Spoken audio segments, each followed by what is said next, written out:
बोलो यार।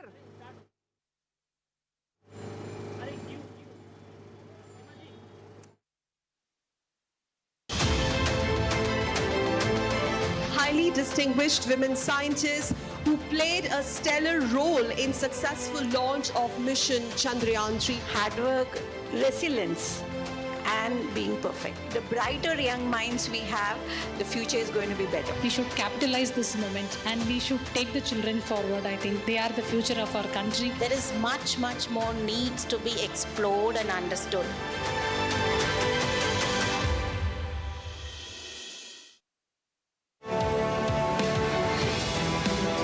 आज की तेजस्विनी है जानी मानी गायिका श्रेया घोषाल। कोई गिफ्ट अगर भगवान से मिलती है, सुर का ज्ञान मिलता है, तो बहुत बड़ी रिस्पॉन्सिबिलिटी हो जाती है उस कलाकार के लिए कि उसको और बढ़ाए। अगर आप संगीत में आगे बढ़ना चाहते हैं तो सबसे पहला तो you should give your complete dedication and surrender to the art form of music. इस बार जब अनाउंस हुआ तो मैं बहुत ही खुश थी और बहुत मतलब I feel honoured to be here.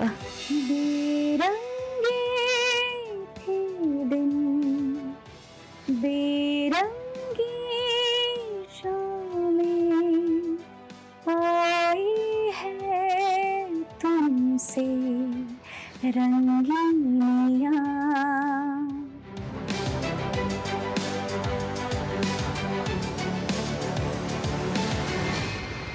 YouTube देख रहे हैं, मैं हूँ अशोक गिरोह। कोई फैक्ट चेक करना चाहता है राज्य मुसलमान आज लड़ियों सवाल है। आसान नहीं होता सच के लिए लड़ना। जिसकी आवाज कोई नहीं बनेगा, उसकी आवाज हम बने। जो डर जाते हैं वो झूठ से कहां टकराते हैं। जो गरीब के स्कूल में, गरीब के स्वास्थ्य के लिए खर्च होना चाहिए, वो लूट कर इन्होंने अमीर ठेकेदारों को दे दिया। सच को जानना हो तो झूठ पर करना होता है प्रहार, हर बार बार बार। मैंने आपसे पूछा, आपने ठीक है नहीं कहा ना आपने। और कोई मुद्दा नहीं है तो सोनिया गांधी की गुडबुक में मैं अपना नाम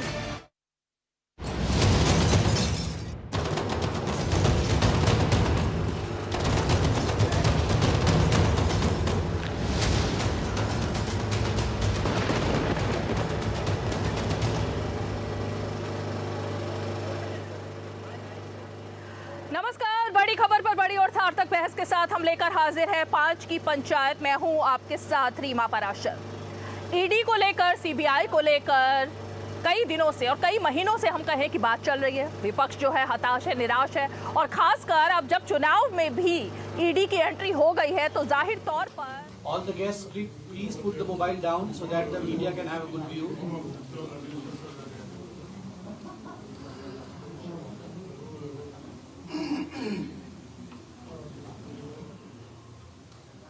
Thank you.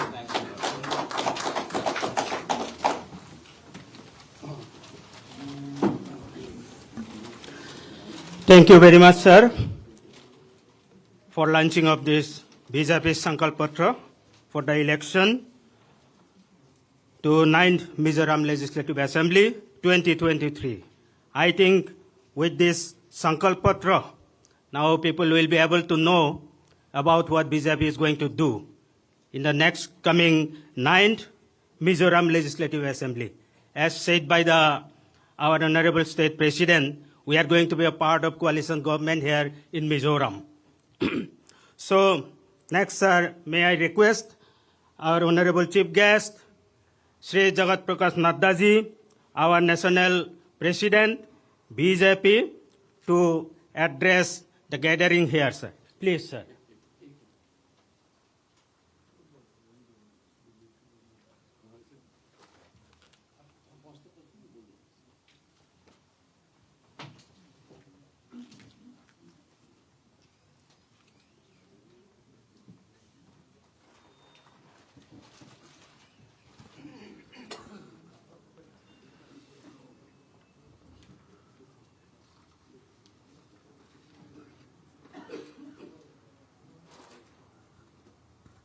Our dynamic president of the party, Shri Vanlal Maukaji, Minister in the central government, Shri Kiran Rijiju, the Deputy Chief Minister of Nagaland, Y. Patanji, my colleague, and very senior colleague and taking care of the northeastern region, Sri Samvit Patraji, our National Secretary A.K. Antony ji, Mr. Kikon ji, John Barala, Member of Parliament from West Bengal, and dear friends from the media.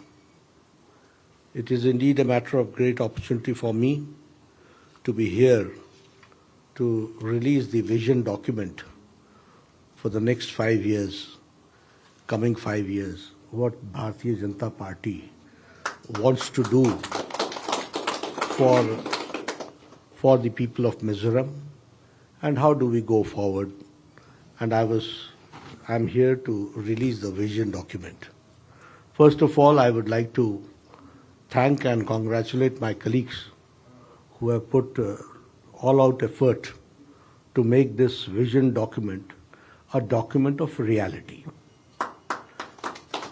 These days, many political parties come out with their vision document, their mission document, their manifesto, but we find them to be mere piece of paper because even they are not very sure whether they are going to pursue that vision or mission or commitment. But when Bharatiya Janata Party people go for a vision document, it is a well-researched document. It is a document which always undertakes and undergoes the financial part of it. How do we do it? How do we will go through? What will be the roadmap? So they have done a very diligent working on it. They have done detailed research on it, and then they have come out with this vision document. Friends, I would also like to share with you that Northeast is seeing a very positive change. The mainstreaming of Northeast has been done under the dynamic leadership of Prime Minister Modi ji.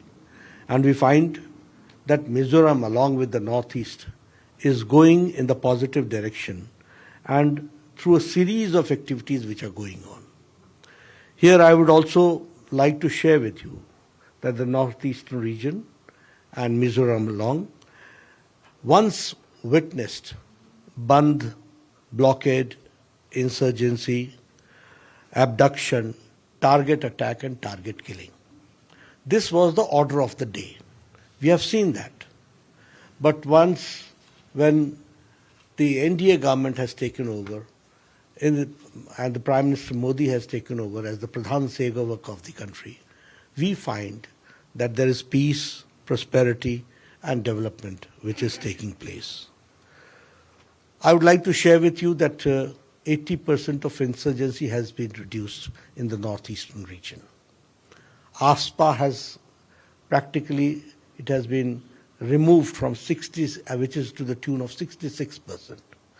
So this shows how law and order situation is improving. And now, as Prime Minister Modi ji has always talked about 8 pillars of development, and he has categorized those 8 pillars, which is peace, power, tourism, working in the field of tourism, 5G connectivity, enhancing and bringing forward the culture of the region, natural farming, sports, and also to harness the potential of the northeastern people, and especially the people of Mizoram. We also believe in peace, prosperity, and progress. And so, keeping all these factors, we have been mainstreaming the Northeast and going forward in that direction.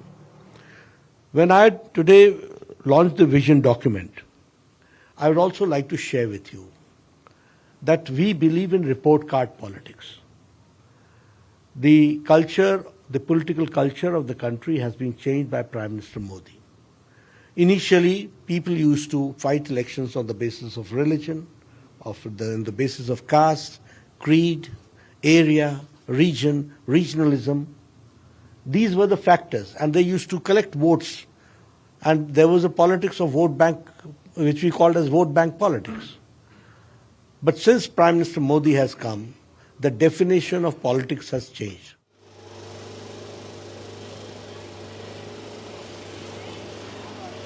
अब चुनाव का माहौल है तो जाहिर तौर पर बीच बीच में चुनाव की खबरें लगातार आ रही हैं और इस वक्त भी आप ये जो लाइव देख रहे थे बीजेपी के अध्यक्ष जेपी नड्डा जो कि मिजोरम के लिए भारतीय जनता पार्टी का मैनिफेस्टो यानी घोषणा पत्र जारी कर रहे थे। इसमें उन्होंने तमाम बातें कही जो कि बीजेपी के मैनिफेस्टो में है। अब जरा वापस लौटते हैं अपनी खबर की तरफ। जी हाँ, ईडी की फांस आखिर किसके गले की फांस बन गई है, इस पर जरा चर्चा करेंगे। बेहद ही खास मेहमान हमारे साथ जुड़ेंगे, लेकिन सबसे पहले जरा उन बयानों की तरफ नजर डालते हैं जिनकी वजह से कल से लेकर आज तक सुर्खियों में है ये मुद्दा। आइए जरा नजर डालें। हमारे यहाँ 2G के समय क्या हुआ था नई पीढ़ी को पता नहीं होगा, लेकिन मैं इसका वर्णन नहीं करूंगा वरना शायद मीडिया वाले उसी बात को पकड़ेंगे और किसी चीज को बताएंगे नहीं।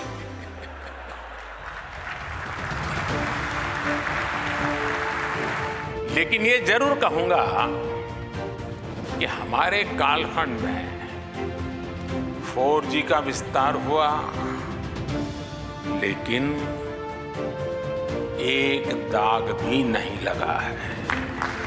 Indian notorious dacoits of India association जो बना है, इसका मुद्दा, इसका मोटो सिर्फ एक है, नए नए करप्शन के आइडियाज निकालो और जिस सरकार में भी रहो 5 साल उसको इतना चूस लो कि वो अगले 10 साल तक फिर खड़ी होने के लायक नहीं रहे। क्या हो रहा है देश के, इसलिए हम कहे लोकतंत्र खतरे में, संविधान की धज्जियां उड़ रही है, आपके इशारे पे ईडी इनकम टैक्स सीबीआई नाच रही है।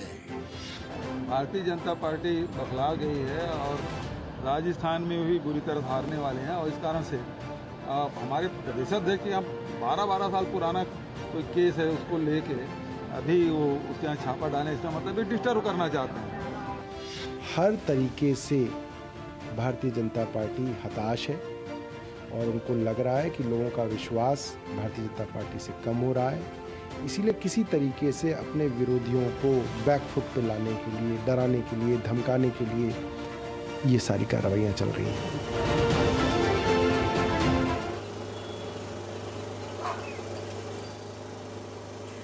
चलिए, तो ये तो तमाम आरोप थे और उनके पलटवार बीजेपी ने देने की कोशिश भी की, लेकिन अब जरा इस शो में भी देख लेते हैं कौन कितने पानी में है और किसके आरोपों में कितना दम है और पलटवार आखिर किस तरह से होगा।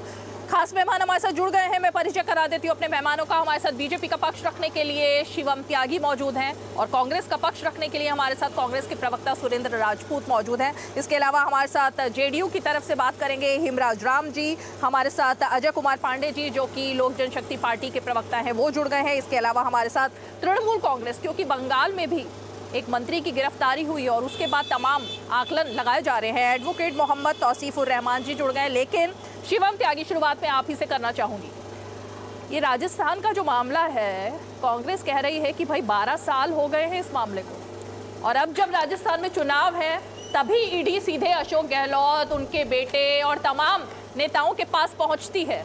इसके पीछे की केमिस्ट्री क्या है? इसके पीछे की केमिस्ट्री वही है जो अभी करीब 1 हफ्ते पहले जो है स्वप्न सुमन सुरेश जो है केरला में गिरफ्तार हुए हैं। चुनाव नहीं है तो जाहिर है मीडिया में उसकी बात नहीं हुई, लेकिन ये है कि ज्योतिप्रिय मलिक अगर गिरफ्तार हुए हैं, बंगाल के मिनिस्टर हैं, वहाँ पर चुनाव नहीं है तो जाहिर है जैसे वहाँ पर हुए हैं उसी तरीके से एक कार्रवाई राजस्थान में हुई है। विषय दिक्कत इस बात का है कि वहाँ पर जो बेटे से पूछताछ की बात हुई है वो एक मुख्यमंत्री के बेटे हैं, तो जाहिर है उसमें उस बात का इशू बनेगा, क्यों ऐसे कैसे मुख्यमंत्री के बेटे से इन्वेस्टिगेशन कैसे कर दी, या फिर उनसे बात क्यों कर ली, या फिर उनको बुलाया क्यों जा रहा है। अब बुलाया जा रहा है, आप समय मांग रहे हैं, ईडी को लगता है कि आने वाले समय में फेमा को लेकर जो है कुछ चीज़ें क्लैरिटी हो सकती हैं, तो क्यों ना की जाए। उधर डोटासरा जी के घर पर जिस तरीके से पेपर लीक मामले को लेकर जो अब छानबीन हुई है और इनके एक विधायक को लेकर छानबीन हुई है, मुझे लगता है कि इसमें भी इनको कोई परेशानी नहीं होनी चाहिए। पूरे 5 साल इनके जो एक ज़माने के प्रदेश अध्यक्ष रहा करते थे और एक ज़माने के उप मुख्यमंत्री रहे थे, उनका तो एजेंडा ही भ्रष्टाचार था। पायलट साहब तो हमेशा कहते थे ये पेपर लीक वाले मामले में दिक्कतें होनी चाहिए, गिरफ्तारी होनी चाहिए, हम भ्रष्टाचार के खिलाफ हैं।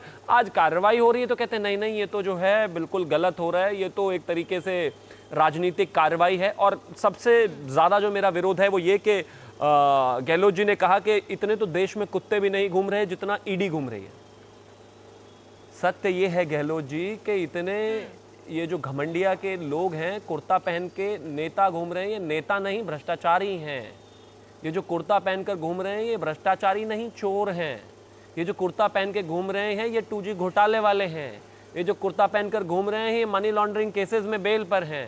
ये जो कुर्ता पहनकर अध्यक्ष बने घूम रहे हैं और दिन रात नकली इंटरव्यूज कर रहे हैं ये भ्रष्टाचार में जो है बेल पर हैं। ये जो लगातार देश की एजेंसीज को हंगामा कर रहे हैं और बात कर रहे हैं वो कन्विक्टेड लालू यादव हैं। इसके अलावा जो ईडी को बार बार गाली दे रहे हैं वो हैं तेजस्वी यादव जो चार्जशीटेड हैं। इसके अलावा वो नेता हैं। एक तो हर जगह क्या हो गया है कि एक एक सरकार के 2-2 मंत्री जेल में हैं। जैसे कि दिल्ली आ जाओ तो एक जोड़ा जेल में है, 2 मंत्री सत्येंद्र जैन और हमारे मनीष सिसोदिया साथ में जो है उनके गए हुए हैं, संजय सिंह अभी गए हैं।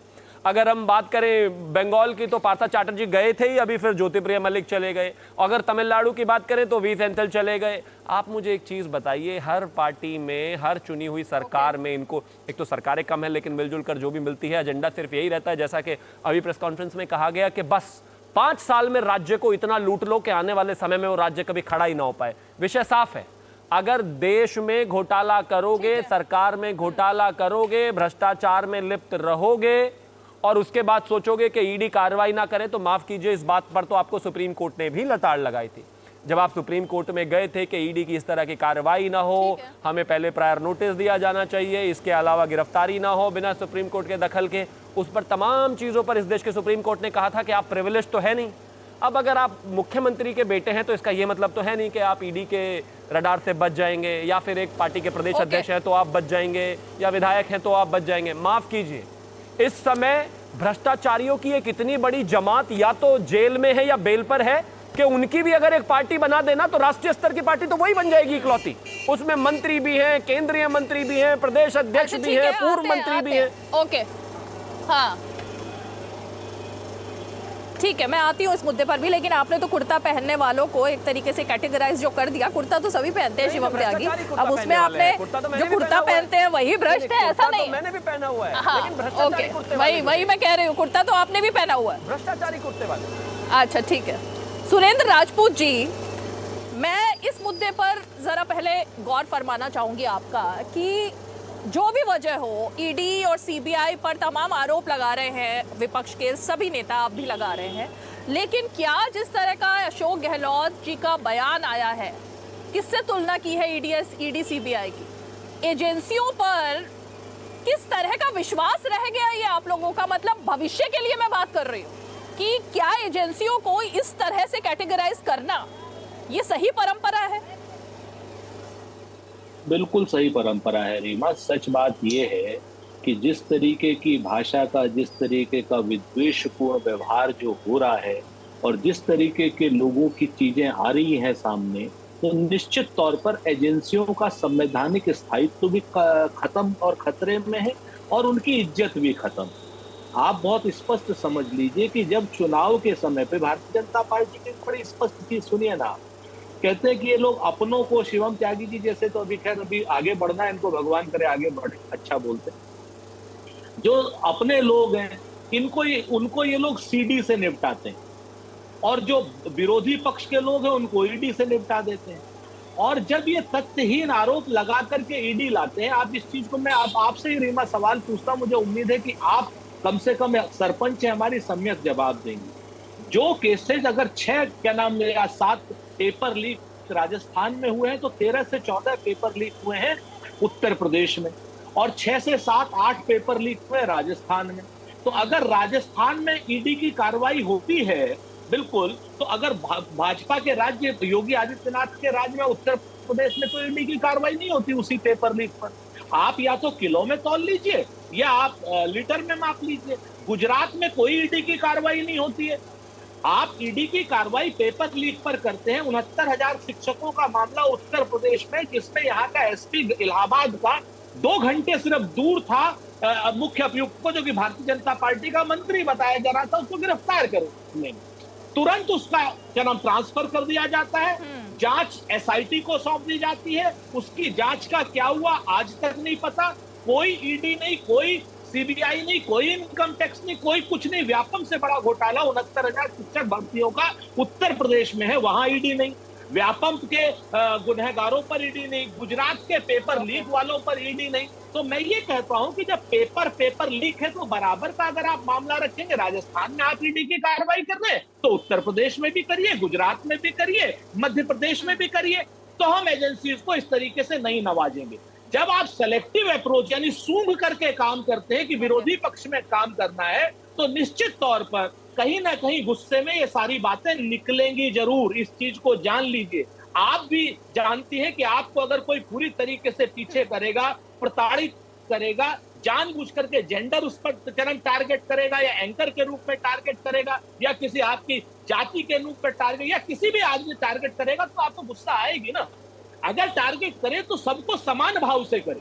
अगर एजेंसी टारगेट करें तो उत्तर प्रदेश में भी टारगेट करें, गुजरात में भी टारगेट।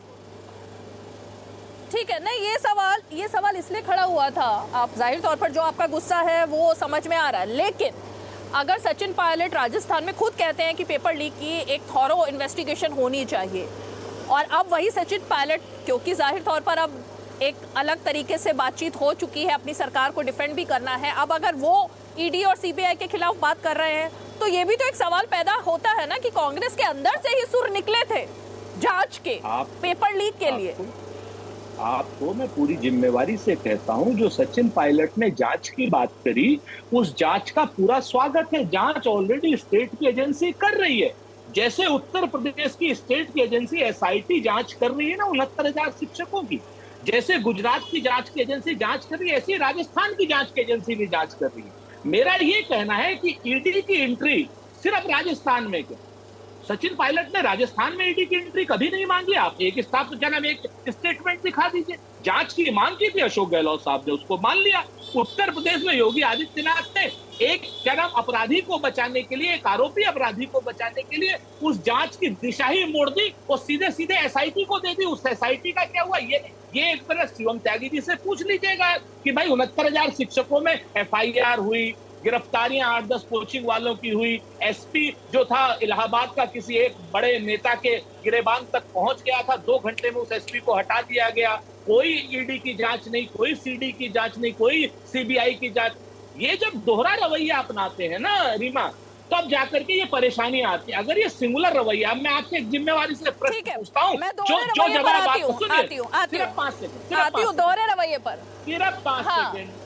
हाँ। मैं आपसे ये पूछता हूँ कि वीरभद्र सिंह साहब के घर पे उनकी लड़की की शादी थी, आप भी किसी की लड़की हैं और वीरभद्र सिंह जी की लड़की देश की है।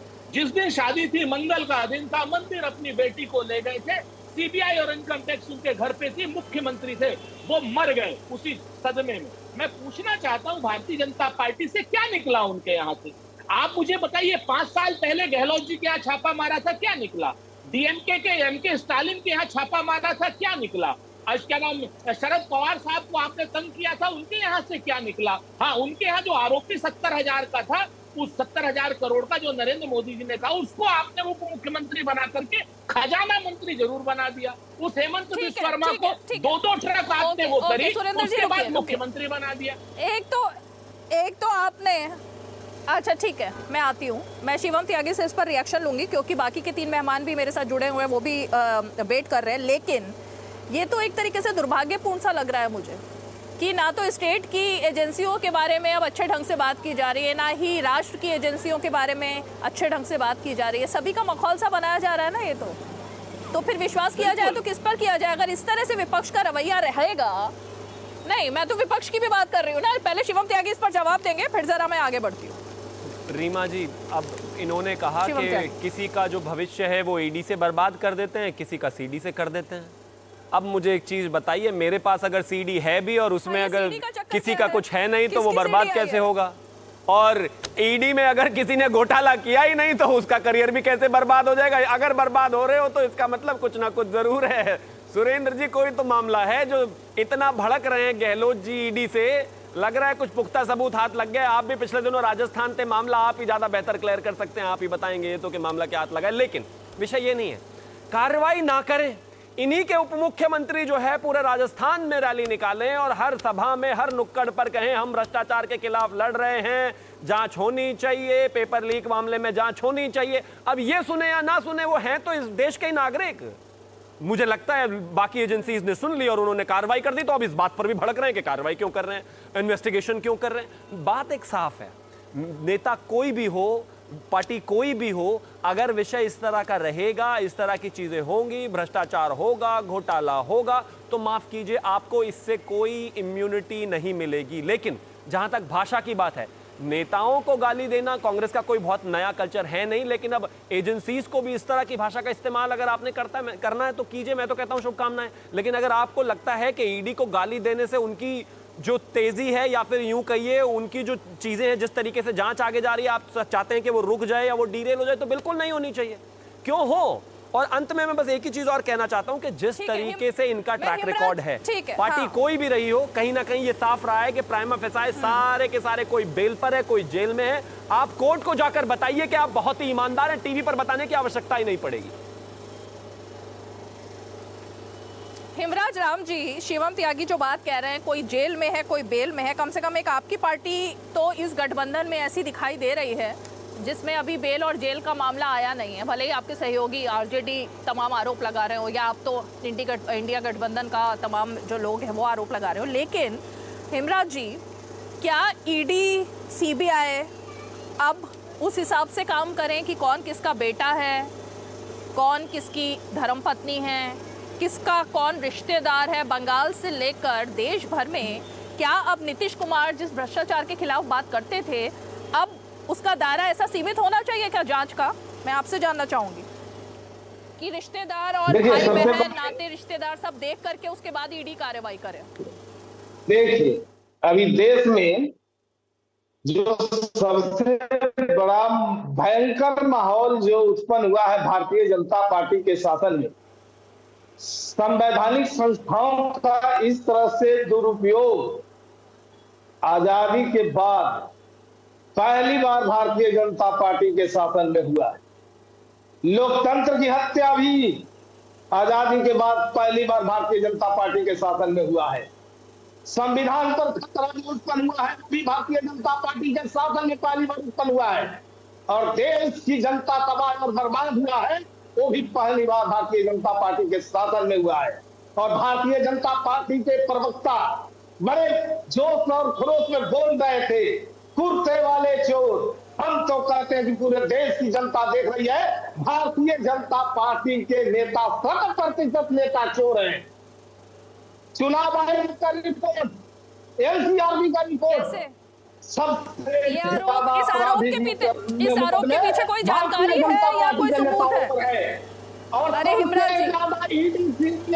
हिमराज जी, भारतीय जनता पार्टी के शासन में हुआ है और ये वॉशिंग मशीन लेकर घूम रही है भारतीय जनता पार्टी कि जो मेरे पास है वो 5 है, जो विरोधी है सब दोषी है। ये इनका पुख्ता प्रमाण है। 95% ईडी का मुकदमा सिर्फ विरोधियों पर क्यों है? भारतीय जनता पार्टी के अंदर बड़े बड़े भ्रष्टाचारी बैठे हैं, उन पर कोई कार्रवाई नहीं होती है। इसके लिए कौन जवाब देगा?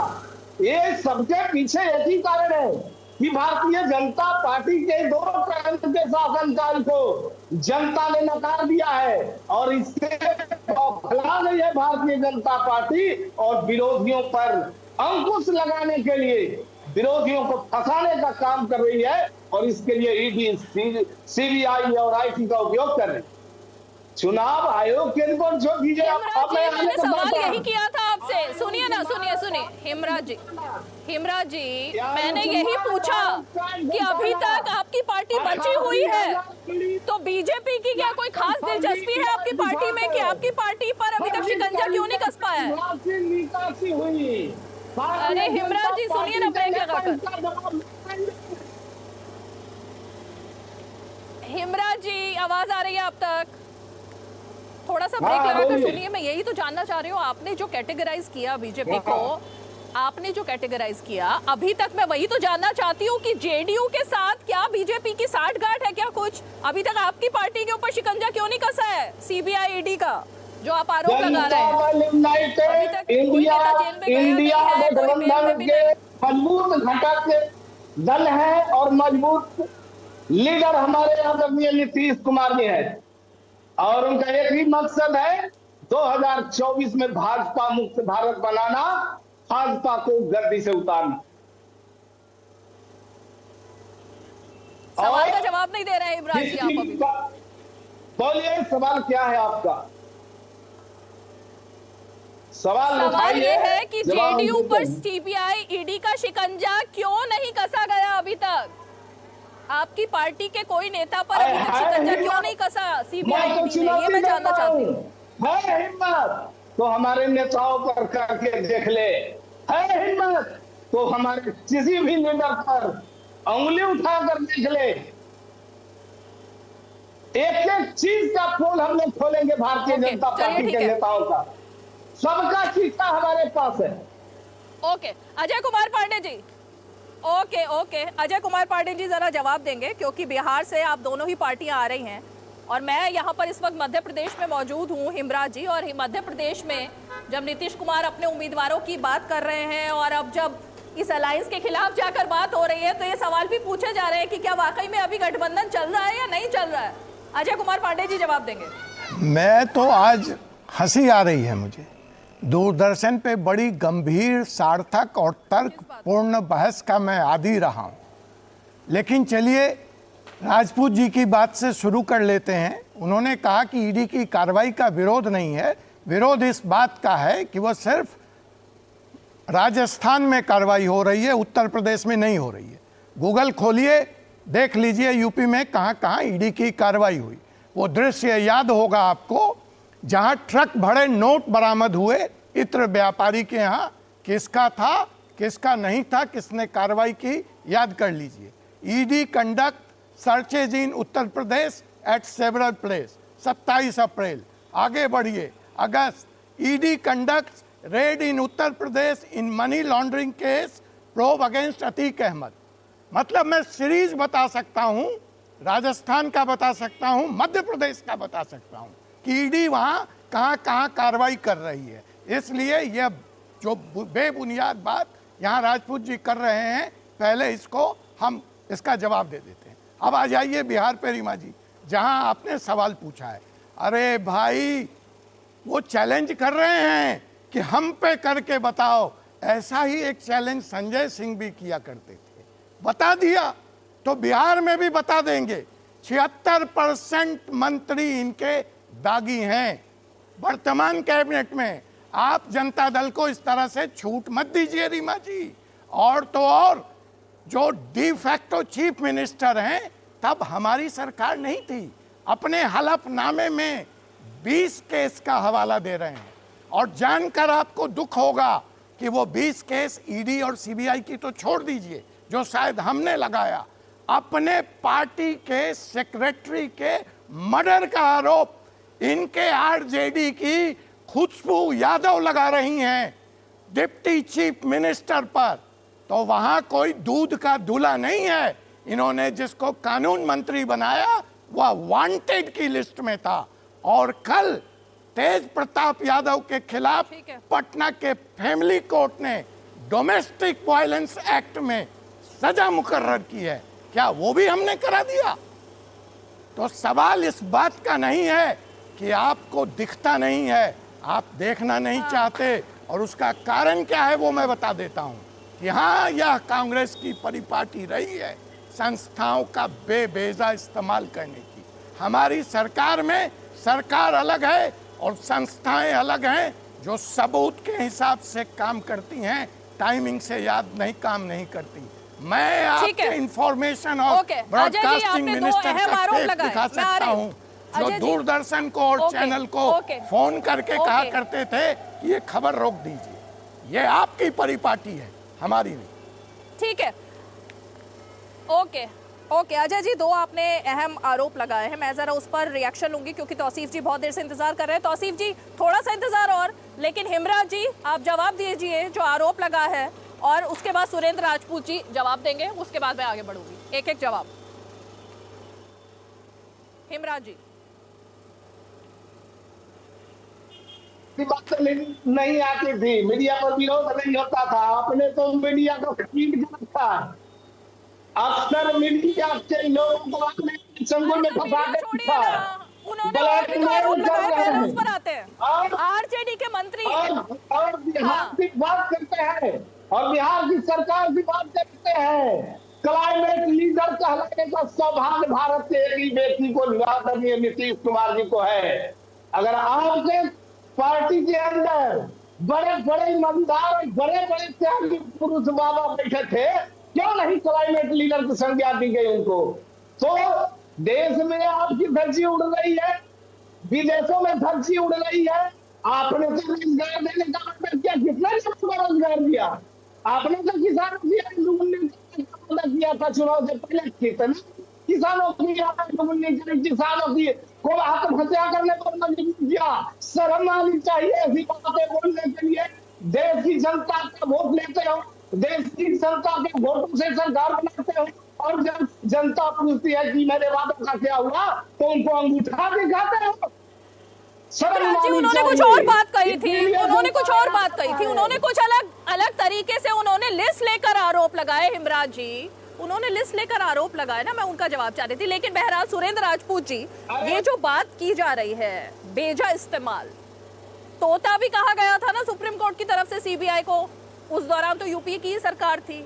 तो ये आरोप तो हर बार अलग अलग तरीके से लगते रहे हैं। इसमें इस बार आपको क्या लग रहा है कि लोकतंत्र, जो आपने कहा कि लोकतंत्र अब नहीं बचा है, तमाम चीजें जो चल रही हैं राजस्थान से लेकर मध्य प्रदेश तक, उस पर मैं जवाब चाहूंगी और उसके बाद मैं तौसीफ जी के पास आऊंगी। 3-4 चीजें पांडे साहब ने बड़ी अच्छी गई, बड़े विद्वान आदमी है। अभी गूगल पे सर्च करके कहा कि साहब यूपी में क्या नाम रेड हुई। अरे सुनिए, तो अब आप आंकड़े हैं, मेरे पास भी आंकड़े, आपके पास भी आंकड़े, मेरे पास भी आंकड़े, और उनसे कम से कम 100 गुना ज्यादा आंकड़े।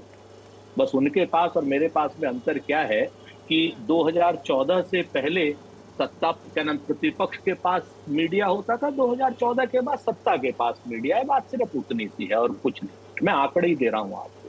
पांडे जी सिर्फ इतना मीडिया पर आ गए फिर। अरे भाई जवाब तो ले मीडिया पर नहीं, आज छोड़ दीजिए। मीडिया पे क्यों मीडिया पर बताइए ना फिर सुरेंद्र जी, ये नहीं अच्छा लगता। अच्छा चलिए, हम अच्छा नहीं आते, लेकिन हम खुलेंगे फिर पुराने भी बड़े सारे राज खुलते हैं, फिर छोड़ दीजिए। मैं फिर से मैं चुनौती देता हूँ रीमा पराशर जी, सारे राज खोलिए, बिल्कुल पूरी तरीके से खुल के खोलिए, हमने बिल्कुल डरने वाले, आराम से खोलिए। आज मेरी डिबेट उस पर नहीं है, आज मेरी डिबेट उस पर नहीं है। हाँ, अगर नहीं है तो किसी एक दिन उस पर भी रख लीजिए। अब मैं पांडे जी की बात करूँ, पांडे जी का तो हाल ये है कि मुझसे मेरा मजहब क्या पूछती हो मुन्नी, शिया में शिया, सुन्नी में सुन्नी। हो सकता है अभी इसी चुनाव के बाद पांडे जी हमारे साथ आ जाए, लेकिन उत्तर प्रदेश की ईडी के बारे में जो पांडे जी ने बात करी ना, पांडे जी जरा ध्यान से कान खोल करके आंख से क्या नाम नहीं देखा कीजिए, कानों से सुना भी कीजिए। मैंने ये कहा था कि अगर पेपर लीक के मामले में राजस्थान में कार्रवाई हो रही है, तो पेपर लीक के ही मामले में उत्तर प्रदेश में भी कार्रवाई होनी चाहिए, गुजरात में भी कार्रवाई होनी चाहिए, व्यापम के लिए मध्य प्रदेश में भी ईडी की कार्रवाई होनी चाहिए। अगर इन तीनों स्टेट्स में ईडी की कार्रवाई पेपर लीक के मामले में हुई हो, तो आप मुझे चुनौतीपूर्ण ढंग से दिखा दीजिए, और अगर हुई है तो मुझे बता दीजिए। अतीक के यहाँ हुई, पतीक के यहाँ हुई, फलाने के यहाँ हुई, ढीमके, इस तरीके की बातें करके विषयांतर और दूरदर्शन के करोड़ों दर्शकों को भरमाया मत कीजिए। हम कह रहे हैं कि राजस्थान में पेपर लीक में कार्रवाई हो रही है ना, तो वही पेपर लीक उत्तर प्रदेश में हुआ, वही पेपर लीक गुजरात में हुआ, वही व्यापम का पेपर लीक जो है यहाँ पर हुआ, इसको क्या बोलते हैं, मध्य प्रदेश में। तो आप तीनों जगह पे अगर ईडी की कार्रवाई इन तीनों चीजों के लिए हुई हो तो बताइए आप किसकी कार्रवाई। और वो जो आप कानपुर वाला बता रहे थे ना कि जो पैसे उन्होंने जब्त किए थे ईडी ने, सुन लीजिए अभी, वो 276 करोड़ रुपए जो जब्त किए थे वो आपके ही रिश्तेदारों के थे, पांडे जी, भाजपा वालों के। तुरंत छोड़ दिए थे। आप उसका भी आगे देख लीजिए, जो ईडी के पैसे लिए थे, वो जो वहां पर जैन था कानपुर वाला, उसके पैसे बाकायदा तीसरे दिन छोड़ दिए थे, 276 करोड़ रुपए। तो आप इस तरीके की बातें मत किया कीजिए। कल आपको हमारे ही साथ आना, आप कहीं रह नहीं पाओगे उनके यहाँ भाजपा वालों के साथ। आप जो हमारे साथ, मौसम वैज्ञानिक क्या आप चेले हो, आप बता रहे हो क्या नहीं, इधर नहीं उधर। ओके, अब जो इस दुनिया में नहीं है उनके बारे में कमेंट नहीं करते ना सुरेंद्र जी, छोड़ दीजिए। अब जरा मैं तौसीफ जी के पास जरा बंगाल चल लेते हैं। तौसीफ जी, आरोप ममता बनर्जी की तरफ से भी गंभीर लगाए गए, कल भी, परसों भी और लगातार। मंत्री की गिरफ्तारी एक ऐसे मामले में हो रही है जिसमें कि राशन की बात हो रही है, वो भी उस पीरियड में जब लोग बेसहारा हो गए थे, हताश थे, निराश थे कोविड के समय में। उस दौरान का अगर कोई घोटाला आता है और अगर उसकी जांच की जा रही है तो दूध का दूध पानी का पानी होने से जनता मना तो नहीं करेगी ना। तौसीफ जी, इसमें क्या दिक्कत आ गई? देखिए मैम, कोई दिक्कत वाली तो बात है नहीं, मगर एक चीज है कि एक बहुत अच्छी एक बॉलीवुड की एक लाइन है कि इस प्यार को मैं क्या नाम दूं। तो मैं समझता हूं कि ईडी की भी अपनी मजबूरी है कि मैं ईडी को अब क्या नाम दूं। हाँ, मैं ईडी को गाली नहीं दे सकता, मैं ईडी के लिए कोई अपशब्द यूज नहीं कर सकता, कोई प्रयोग नहीं कर सकता, मगर हाँ, क्या ये ईडी मजबूरी बीजेपी की ईडी या सिर्फ ईडी? प्रॉब्लम ये नहीं है मैम कि कहाँ पे रेट पड़ रहा है, किस खेमे में रेट पड़ रहा है। प्रॉब्लम ये है कि कितनी सच्चाई पे ये रेट पड़े जा रहे हैं। क्या इसका लगाम, जो ईडी का जो लगाम है, क्या ये भाजपा के हाथों में? अगर है तो आप मानिए, क्योंकि मैं आपको बता रहा हूं कि अभी जो ये मंत्री की जो अरेस्ट हुई है, चलिए कोई बात नहीं है, आप जांच पड़ताल करने के लिए आपने अरेस्ट कर लिया, मगर आपके पास कोई सबूत नहीं है। सुप्रीम कोर्ट ने पहले भी कहा कि यस, आपके लिए कोई प्रिविलेज नहीं दे सकता, आप भी कॉमनियंस हैं। हाँ, ये अलग बात है, आप कोई मंत्री हैं, कोई सीएम का बेटा है, कोई बेटी है, कोई फूफा है, कोई खाला है, वो बिल्कुल अलग बात है। मगर अगर आपने जुर्म किया है तो आप सलाखों के पीछे में रहेंगे, मगर सबूत भी तो होना चाहिए। आप यूं ही, सुप्रीम कोर्ट ने स्पष्ट कहा है कि आप यूं ही मुंह उठा के मत चले जाइए कहीं पर और वक्त बर्बाद मत कर दीजिए। आपने अरेस्ट किया, आप चार्जशीट जाहिर करिए। आपको कितने दिन लगते हैं चार्जशीट लाने में? आपने जैसे शिवम जी ने कहा कि भाई हर 2 जोड़ों को अरेस्ट किया जा रहा है, तो यकीन मानिए अगर हिंदुस्तान में अभी अगर सही तरीके से जांच हो जाए तो श्री श्री नरेंद्र मोदी और श्री श्री अमित शाह भी कहीं नहीं बचेंगे, वो भी शायद कटघरे में खड़े हो जाएंगे। उससे और एक बात मैं आपको बताते चलूं मैम, कि बंगाल में अभी सबसे बड़ी बात क्या चल रही है कि अगर ईडी के पास कोई कॉन्फिडेंशियल रिपोर्ट अगर आती है तो ठीक है, आ ही सकती है, वो लोग तो इंटेलिजेंस में भी काम करते हैं, मगर लीडर ऑफ ऑपोजिशन जो है शुवेंदु अधिकारी, उनके पास ये कॉन्फिडेंशियल ये पेपर्स कहां से आते हैं कि वो चैलेंज करके बोलते हैं रास्ते में खड़े होके कि चौथे दिन में इतने तारीख में इतने बजे आपके पास ईडी आएगा, आप संभल के रखिए। देखिए, डेमोक्रेसी की बात है, जमहूरियत की बात है, ये बिल्कुल ही सराहा नहीं जाएगा कि लीडर ऑफ ऑपोजिशन को हर बात की खबर कहां से आ रही है। तब ये तो बात जाहिर है कि आप ही करा रहे हैं, और आप ये मान क्यों नहीं रहे? क्योंकि लीडर ऑफ ऑपोजिशन जो बंगाल में है, उनके आप गूगल खोलिए या आप एसआईटी करिए या पीएल करिए, ऐसे कई अनरजिस्टर्ड बिजनेस हैं उनके जो आज तक कंप्लेन नहीं आया। लीडर ऑफ ऑपोजिशन का साफ साफ टीवी में, टीएमसी के साथ भी, टीएमसी वाले के भी आया वीडियो, मुझे मालूम है शिवम अभी जम मारेंगे मेरे ऊपर, टीएमसी वालों का भी वीडियो था, पर साथ में लीडर ऑफ ऑपोजिशन का भी वीडियो आया 5 लाख लेते हुए। ठीक है, उनके साथ कुछ नहीं हो रहा। मैडम, मैं एक चीज करोड़ों व्यूअर्स को आपके थ्रू, दूरदर्शन के थ्रू मैं कहना चाहता हूं, मुझे आप और 2 मिनट दीजिए, कि जब आपने किसी को चोर कहा है 2021, 2022 इलेक्शन में भी, असेंबली इलेक्शन में भी आपने उनके घर में रेड पड़वाया, आपने उनको चोर कहा, हमने नहीं कहा, हमने अपने लोगों को कभी चोर नहीं कहा, और आपने उनको जेल में डालने के बाद ही आपने उनको अपने खेमे में ले लिया। हिंदुस्तान की जनता आपसे पूछना चाह रही है, शिवम त्यागी से पूछना चाह रही है कि ये सारे चोर के ऊपर जब आप केस करते हैं, आप उनको टिकट कैसे देते हैं? ये आपके मुख्यमंत्री कैसे बनते हैं? ये आपके राज्य में यूनियन मिनिस्टर कैसे बन जाते हैं? ये ओके सारे चोर। शिवम त्यागी जवाब देंगे, शिवम त्यागी जवाब देंगे कि शिवम त्यागी एक बार फिर से वही आरोप कि वॉशिंग मशीन है क्या बीजेपी के पास, कि जिन लोगों पर आरोप होते हैं जब वो बीजेपी की तरफ आते हैं तो आरोप उनके धुल जाते हैं, वही आरोप एक बार फिर से लग रहा है। देखिए, कैसा धर्म संकट है। चोर चोरी करे, इस बात का पड़ोसी को पता चल गया तो क्यों पता चल गया, वो अरेस्ट हो गया तो क्यों अरेस्ट हो गया, वो जेल चला गया तो क्यों जेल चला गया, बेल नहीं मिल रही तो कैसे नहीं मिल रही। अरे भैया, सबसे बड़ी गलती चोर की ही है जो चोरी करके गया है। अब आप बताइए ना, आप कह रहे हैं ये कहते सबूत ही नहीं मिलता। ये पार्था चैटर्जी के घर से जो ये 2-2 हजार के नोट मिले थे, ये सबूत नहीं था तो क्या था मुझे बताइए। या आपने कहीं टीएमसी का एफडी करा के रखा हुआ था क्या कि बुरे वक्त के लिए इसको काम में लाएंगे? मैं कुत्तों के लिए फ्लैट बुक करा के रखा हुआ, यहाँ दिल्ली में, नोएडा में हम जैसे लोगों को नॉर्मल में फ्लैट नहीं मिल रहे हैं, बताइए। ये कुत्तों के लिए फ्लैट रखा हुआ है अपने घर में, कह रहे हैं कि नहीं वो सबूत नहीं मिला। और सबूत के तौर पर क्या चाहिए भाई? अब आगे आता हूं। इन्होंने, प्लीज बीच में मत बोलिए, तौसीफ में बीच में बोला क्या? आपने कहा कि अब मैं कूद जाऊंगा बीच में, ये हो जाएगा वो हो जाएगा, मैं कूदा नहीं, मैं अपने समय में बोला, तो आप भी कूदिए मत, अपने समय में बोलना। अब नहीं, अपने समय में बोलना तो भाई। बोलिए। अरे इतना लोगों को- एनर्जी वेस्ट करने का क्या लाभ है? आपकी आवाज नहीं आ रही, आप स्काइप से जुड़े हुए, मैं स्टूडियो में बैठा हूं, तो मुझे बोलने दीजिए, अपने समय में बोलेगा। Thank you. अब आगे आते हैं। ये आपने जो कहा है राशन वाले मामले में गए, हाँ, आप राशन वाले मामले में गए, टीएमसी में तो शायद ही कोई ऐसा डिपार्टमेंट हो जहां घोटाले का विषय ना हो। और ये एक चीज जो बार बार कहते हैं, बिना सबूतों के उठा के ले जाते हैं। मुझे हिंदुस्तान में अपने देश की अदालतों पर पूरा भरोसा है।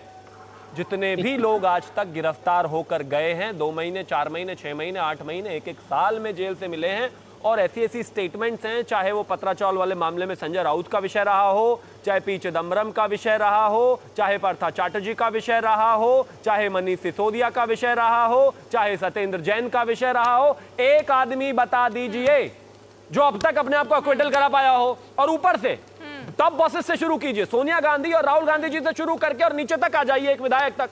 जितने भी लोग हैं सब 6-6 महीना, 8-8 महीना, 1-1 साल जेल में शांति से रह के आते हैं, तमाम तरह की स्टेटमेंट्स आती है, और उसके बाद आके कहते नहीं वो तो सबूत ही नहीं है।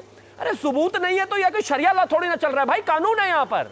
मेरे देश में कोर्ट्स हैं, अगर आपको लगता है कि आप एक्विटल हो सकते हैं तो हो जाइए ना। क्यों नहीं हो पाते? क्योंकि आप इन्वॉल्व हैं। जाहिर है केस ट्रायल में जाएगा, उसके बाद सजा सुनाई जाएगी, और इस देश में बेल का भी प्रावधान है, तो जब तक बेल मिली हुई है आनंद लूटिए, कोई बात नहीं। लेकिन एक दिन कोर्ट भी कहेगा कि भाई हो गया बेल, जितने सारे बेल पर हो आ जाओ वापस। मैं तो सिर्फ एक ही चीज कहना चाहता हूं, भ्रष्टाचार करोगे तो चाहे आप मुख्यमंत्री हो, मुख्यमंत्री के बेटे हो, राष्ट्रीय अध्यक्ष हो, पूर्व प्रधानमंत्री, कोई भी हो, कोई इस बात से फर्क नहीं पड़ता, जेल आपको जाना ही पड़ेगा। आम जनता का पैसा अगर खाओगे तो जेल जाओगे। ठीक है सुरेंद्र राजपूत जी, मैं इस मुद्दे को थोड़ा सा और आगे लेकर जाती हूँ। आज आपने प्रधानमंत्री की स्पीच सुनी होगी, 2 बातें उन्होंने कही कि 2014 से पहले उन्होंने 2G का जिक्र किया, और फिर उन्होंने घोटालों का जिक्र किया, और दावे के साथ कहा कि हमारी सरकार पर एक भी दाग नहीं लगा है 2014 से अब तक। 2014 से पहले की सरकार जो है वो नेटवर्क की तरह हैंग हो जाती थी, मोबाइल की तरह, लेकिन ये सरकार लगातार चल रही है। 2014 से पहले जो घोटालों के आरोप लगते थे, जांच होती थी, उन सब का जिक्र किया। एक रिएक्शन सुरेंद्र राजपूत जी, उस पर मैं आपसे लूंगी और उसके बाद आगे बढ़ते हैं। 2 चीजें बड़ी साफ है रीमा जी। आज प्रधानमंत्री जी ने अपनी अज्ञानता का परिचय दिया पूरी तरीके से। प्रधानमंत्री जी को ये नहीं मालूम कि 2G का जो आरोप लगाया था विनोद राय ने, वो उस जैसे आरोप 2014 से लेकर 2023 तक केंद्र सरकार पर, गुजरात की सरकार पर, उत्तर प्रदेश की सरकार पर 1000 से ज्यादा CAG के आरोप हैं। लेकिन चूंकि आप लोगों की अपनी कुछ मजबूरी है, आप लोग दिखा नहीं सकते। मैं चुनौती के साथ आपसे कहता हूं कि 1000 आरोप हैं उसी तरीके के CAG ने जैसे 2G के आरोप लगाए थे, और उसके बाद 2G पर एक्विटल हो गया। ये भी प्रधानमंत्री जी को शायद नहीं मालूम। पता नहीं किस दुनिया में रहते हैं प्रधानमंत्री जी, अमेरिका में रहते हैं कि अर्जेंटीना में या चांद पे रहते हैं, कि 2G में कोई भी आरोप ना तो पुष्ट हुआ है, नंबर 1, और नंबर 2, कोयला घोटाले में भी कोई आरोप पुष्ट नहीं हुआ। सिर्फ एक आरोप पुष्ट हुआ है, वो हुआ है दिलीप रे के ऊपर, जो भारतीय जनता पार्टी का मंत्री था। 3 साल की उसे सजा हुई है। भारतीय जनता पार्टी के मंत्री को कोयला घोटाले में सजा हुई है। 2G में 1,80,000 करोड़ का इन्होंने कहा था। उसके बाद इन्होंने वही 2G का ऑक्शन किया। उसी 2G के ऑक्शन में से इनको शायद 46,000 करोड़ रुपए मिले थे या 36,000 करोड़ रुपए मिले थे। अब आप आ जाइए 4G पर। इस भारतीय जनता पार्टी की सरकार ने अडानी को, भारतीय टेलीकॉम को, इन सब लोगों को फायदा देने के लिए देश के साथ दगा किया। जो 4G जो आप बात कर रहे थे प्रधानमंत्री जी, 4G BSNL को नहीं दिया, BSNL को बर्बाद कर दिया आपने।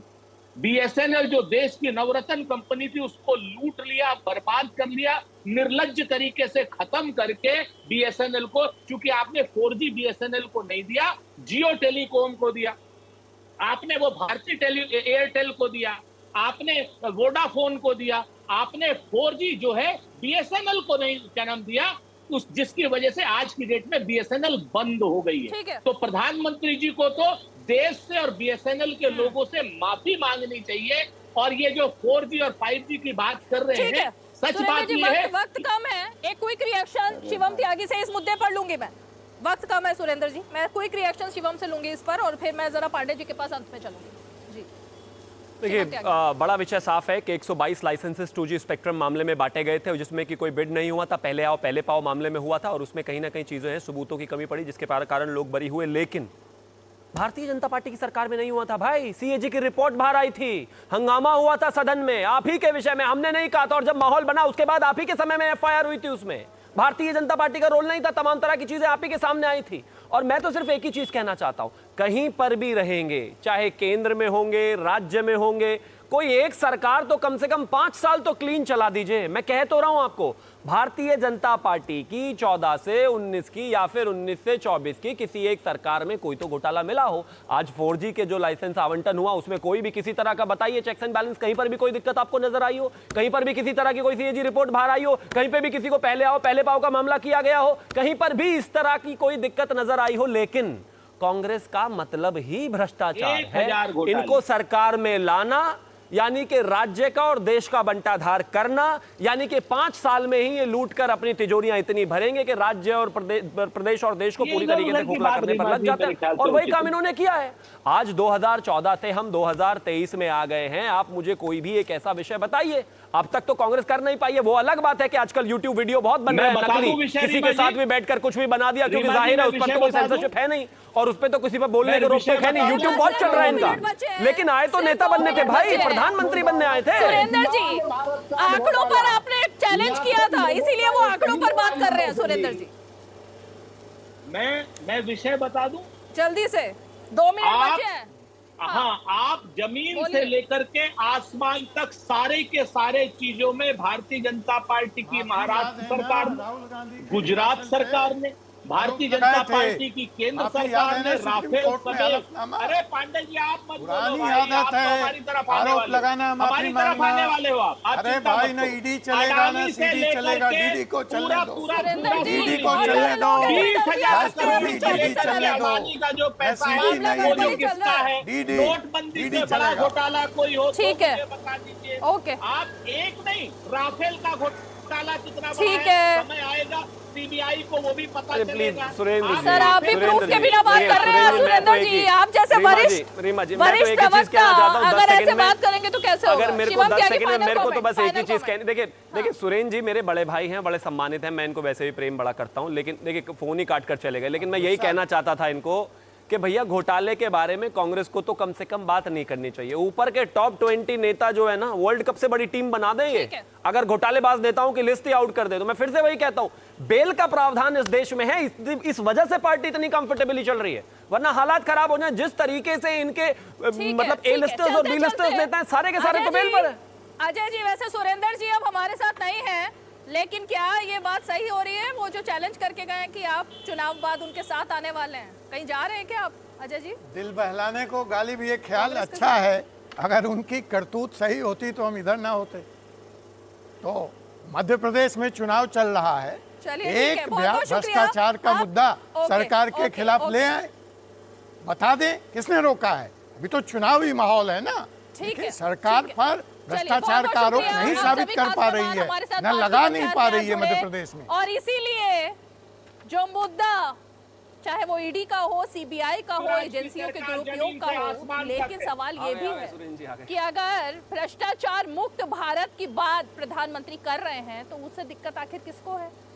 क्यों भ्रष्टाचार की जांच नहीं होनी चाहिए? और जिन पर आरोप है, अगर सब कुछ ठीक है तो फिर जांच से घबराहट कैसी? आज 5 की पंचायत में इतना ही। सोमवार को फिर होगी मुलाकात, तब तक के लिए हमें दीजिए इजाजत। नमस्कार।